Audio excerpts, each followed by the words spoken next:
आज प्रदेश में 12वीं और 10वीं बोर्ड के नतीजे आए हैं। इसी कड़ी में बालोद जिले के डौंडी ब्लॉक की रहने वाली रिया निषाद टॉप 3 में अपना स्थान हासिल किया है। 10वीं की परीक्षा में पूरे छत्तीसगढ़ में तीसरा स्थान हासिल कर बालोद जिले को गौरवान्वित किया है। हमारे साथ में रिया निषाद इस वक्त मौजूद है, इनसे जानने की कोशिश करेंगे। सबसे पहले तो रिया जी, आपको बहुत बहुत बधाई। विस्तार थैंक यू सो मच। कैसे आपने तैयारी की और इस मुकाम पर पहुंचने के पीछे का श्रेय, वो तमाम चीजें बताएंगे आप। रोज मैं 5 से 6 घंटे का पढ़ने का टाइम टेबल बनाती थी। रोज क्या टॉपिक पढ़ना है, क्या नहीं पढ़ना है, कौन सा सब्जेक्ट पढ़ना है, सब मैं बनाती थी टाइम टेबल। और इसका श्रेय पूरा मेरे माता पिता को जाता है। उन्होंने बहुत सपोर्ट किया, सारे टीचर्स ने भी सपोर्ट किया, प्रिंसिपल जी ने भी बहुत योगदान दिया। ये जैसे टाइम टेबल आप शेड्यूल बनाते थे, ये कौन सिखाता था कि आपको इस समय में इस तरीके की पढ़ाई करनी है, या किस तरीके से आप, ये विचार कैसे आया कि इस तरीके से ही पढ़ाई करना है आपको? ऐसे आप अगर टाइम टेबल बनाओगे, इस टाइम पे ये पढ़ना है, तो आप डिसिप्लिन से पढ़ पाओगे। और मैं खुद ही बनाती थी कि किस टाइम पे कौन सा सब्जेक्ट कंप्लीट करना है, कौन सा टॉपिक कंप्लीट करना है। तो जैसे अभी आपने टॉप किया है, साम आप मतलब औरों की पढ़ाई और आपकी पढ़ाई में क्या अंतर था जिसके कारण से आप तीसरे स्थान पर पूरे प्रदेश भर में आए? मुझे लगता है डिसिप्लिन से पढ़ना, बिना डिस्ट्रैक्ट हुए। पहले और अभी की तुलना, पैसे पहले कैसे रहता था आपका पढ़ाई का डिसिप्लिन, या कैसे पढ़ाई करते थे? हमेशा से मेरा ऐसे ही रहता था, रोज इतना पढ़ना है, टाइम टेबल बनता था रोज। बिना टाइम टेबल के मैं कभी नहीं पढ़ी हूँ, रोज टाइम टेबल बनाती थी मैं। रिया के बारे में, आज के दिन के बारे में मैं एक बार बताना चाहूँगा कि रिया जो है अपने परिवार के साथ एक शादी समारोह में, अपने परिवार के किसी रिश्तेदार के यहाँ शादी समारोह में शामिल होने के लिए शक्ति जा रही थी। लेकिन जब इन्हें पता चला कि ये टॉप 3 में आई है, पूरे प्रदेश भर में तीसरे नंबर का स्थान हासिल की है, तो वे वापस लौट गई। और वापस लौटने के दौरान हमने रेस्ट हाउस में यहाँ पर इनको बुलाया और इनसे चर्चा करने की कोशिश कर रहे हैं। और बताइए कि जैसे आपके कुछ कोई शिक्षक होंगे, कोई खास कोई शिक्षक जो आपको, आप पर ज़्यादा फोकस करते थे, कुछ सिखाते थे, बताइए उसके बारे में। नहीं, सारे टीचर सबको इक्वली पढ़ाई करवाते थे, सबका डाउट क्लियर करवाते थे। साइंस के टीचर, सोशल, सब लैंग्वेज सब्जेक्ट, सबके टीचर्स ने मेरा डाउट क्लियर किया। किसी से भी पूछती थी तो सब बताते थे मुझे डाउट।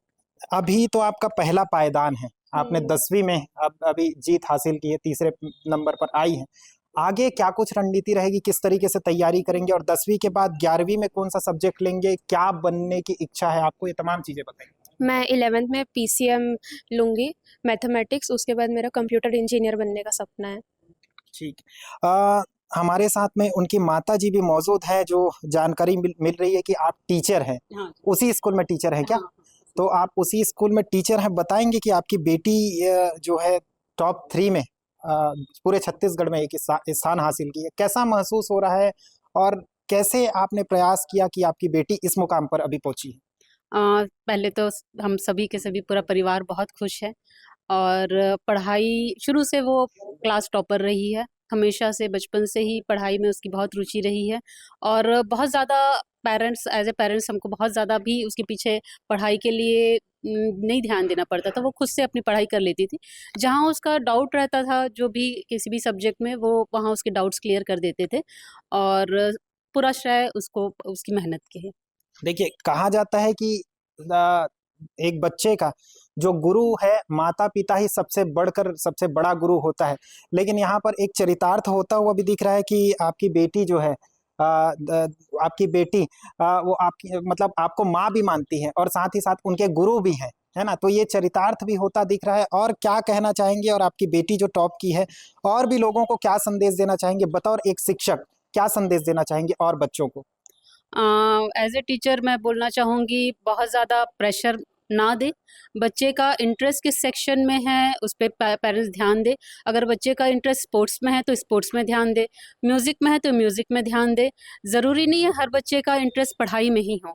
जिसमें जिस जिस भी फील्ड में बच्चा आगे जा सकता है, उस सेक्शन में उस तरफ बच्चे को प्रोत्साहित करें। जैसे कि इनकी सोच है मैथमेटिक्स लेकर पढ़ाई करना और आगे एक बड़ा मुकाम हासिल करना की, तो आपकी ओर से, आपके परिवार की ओर से पहले अब तक के क्या कुछ मदद रहा, और आगे किस तरीके से उनको सहयोग करेंगे? परिवार की तरफ से तो पूरा सहयोग रहा।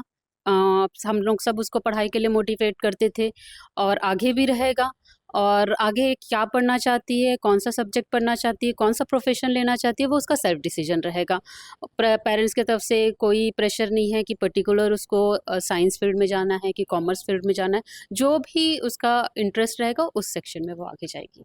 रिया, एक आखिरी सवाल मैं आपसे पूछना चाहूँगा कि आप तीसरे पायदान पर हैं अभी छत्तीसगढ़ में, है ना? आगे भी बेहतर तैयारी करेंगे ऐसी उम्मीद है और उज्जवल भविष्य की कामना भी करते हैं। आप और भी बच्चों के लिए क्या संदेश देना चाहेंगे कि आपकी जगह पर कल अगर परीक्षा आयोजित की जाती है तो वो भी आपकी जगह पर इसी मुकाम पर पहुंच पाए? सबको अपना अपना टाइम टेबल बनाना चाहिए, एक रूटीन फॉलो करना चाहिए, पूरे डिसिप्लिन के साथ बिना डिस्ट्रैक्ट हुए। कोई भी डाउट हो अपने टीचर से पूछना चाहिए, ऐसे वो अच्छे नंबर ला सकते एक हैं। और सवाल रिया कि जैसे पढ़ाई करते करते दिमाग में बोझ आ जाता है ना? डिप्रेशन में आ जाते हैं, तो हम्म। उसके लिए आप क्या करते थे? जैसे अगर आप 2 घंटा पढ़े, आपको लग रहा है एकदम प्रेशर फील हो रहा है, तो मैं ऐसे 5 मिनट वॉक करने चले जाती थी, 10 मिनट के लिए बाहर चले जाती थी, थोड़ा खेलने के लिए चले जाती थी। ऐसे रिड्यूस कर सकते हैं अपने स्ट्रेस को। तो ये थी हमारे साथ में रिया, जो कि पूरे प्रदेश भर में 10वीं बोर्ड की परीक्षा में तीसरा स्थान हासिल किया है और लोगों को आने वाले समय में जो बच्चे जो हैं इस मुकाम तक के पहुंच सके उस तरीके से संदेश भी दिया है। दिलेश्वर देवांगन।